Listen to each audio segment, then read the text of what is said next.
गुप्त साम्राज्य, भारत का स्वर्ण युग। मौर्य साम्राज्य के पतन के बाद भारत में कई छोटे छोटे राज्य और गणराज्य उभरे। राजनीतिक अस्थिरता का ये दौर करीब 500 वर्षों तक चला, जब तक कि गुप्त साम्राज्य का उदय नहीं हुआ। तीसरी शताब्दी ईस्वी के अंत में स्थापित यह साम्राज्य भारतीय इतिहास के सबसे गौरवशाली अध्यायों में से एक है, जिसे अक्सर भारत का स्वर्ण युग कहा जाता है।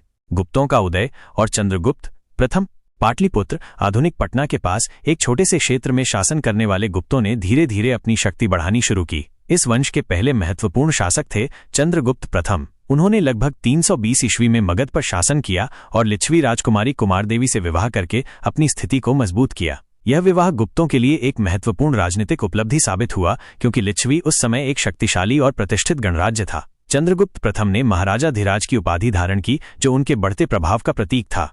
समुद्रगुप्त, भारत का नेपोलियन, चंद्रगुप्त प्रथम के पुत्र समुद्रगुप्त ने गुप्त साम्राज्य को उसकी ऊंचाइयों पर पहुंचाया। वो एक महान योद्धा और कुशल सेनापति थे, जिन्हें अक्सर भारत का नेपोलियन कहा जाता है। उन्होंने उत्तर भारत के कई राज्यों को पराजित किया और दक्षिण भारत के राजाओं को भी अपनी अधीनता स्वीकार करने पर मजबूर किया, हालांकि उन्हें अपने राज्य में वापस लौटने की अनुमति दी। समुद्रगुप्त का साम्राज्य पूर्व में असम से लेकर पश्चिम में पंजाब तक और उत्तर में हिमालय से लेकर दक्षिण में विंध्य पर्वत तक फैला हुआ था। वो केवल एक विजेता ही नहीं, बल्कि कला, साहित्य और संगीत के संरक्षक भी थे। उनके सिक्कों पर उन्हें वीणा बजाते हुए दिखाया गया है, जो उनकी कलात्मक अभिरुचि को दर्शाता है।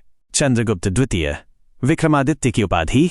समुद्रगुप्त के बाद उनके पुत्र चंद्रगुप्त द्वितीय ने गद्दी संभाली, जिन्हें विक्रमादित्य के नाम से भी जाना जाता है। उनके शासनकाल को गुप्त साम्राज्य का चरमोत्कर्ष माना जाता है। उन्होंने पश्चिम में शक्तिशाली शक शासकों को पराजित किया और गुजरात तथा मालवा को अपने साम्राज्य में मिला लिया। इस विजय से गुप्तों को पश्चिमी तट पर बंदरगाहों तक पहुंच मिली, जिससे उनके व्यापार में भारी वृद्धि हुई। चंद्रगुप्त द्वितीय का दरबार विद्वानों और कलाकारों से भरा था, जिनमें से कालिदास जैसे महान कवि प्रमुख थे। उनके शासनकाल में चीनी यात्री फाहियान भारत आया था, जिसने तत्कालीन भारतीय समाज और संस्कृति का विस्तृत वर्णन किया है। स्वर्ण युग की विशेषताएं। गुप्त काल को स्वर्ण युग इसलिए कहा जाता है क्योंकि इस दौरान विभिन्न क्षेत्रों में अभूतपूर्व प्रगति हुई। विज्ञान और गणित, आर्यभट्ट ने शून्य और दशमलव प्रणाली की अवधारणा दी तथा पृथ्वी के अपनी धुरी पर घूमने और सूर्य के चारों ओर चक्कर लगाने का सिद्धांत प्रतिपादित किया। वराहमिहिर ने खगोल विज्ञान और ज्योतिष में महत्वपूर्ण योगदान दिया। कला और वास्तुकला, अजंता और एलोरा की गुफाओं की शानदार चित्रकलाएं और मूर्तियां इसी काल की हैं। नागर शैली के मंदिरों का विकास हुआ। साहित्य, संस्कृत साहित्य अपने चरम पर था। कालिदास ने अभिज्ञान, शाकुंतलम और मेघदूत जैसे अमर महाकाव्यों की रचना की। विष्णु शर्मा ने पंचतंत्र की कहानियां लिखीं।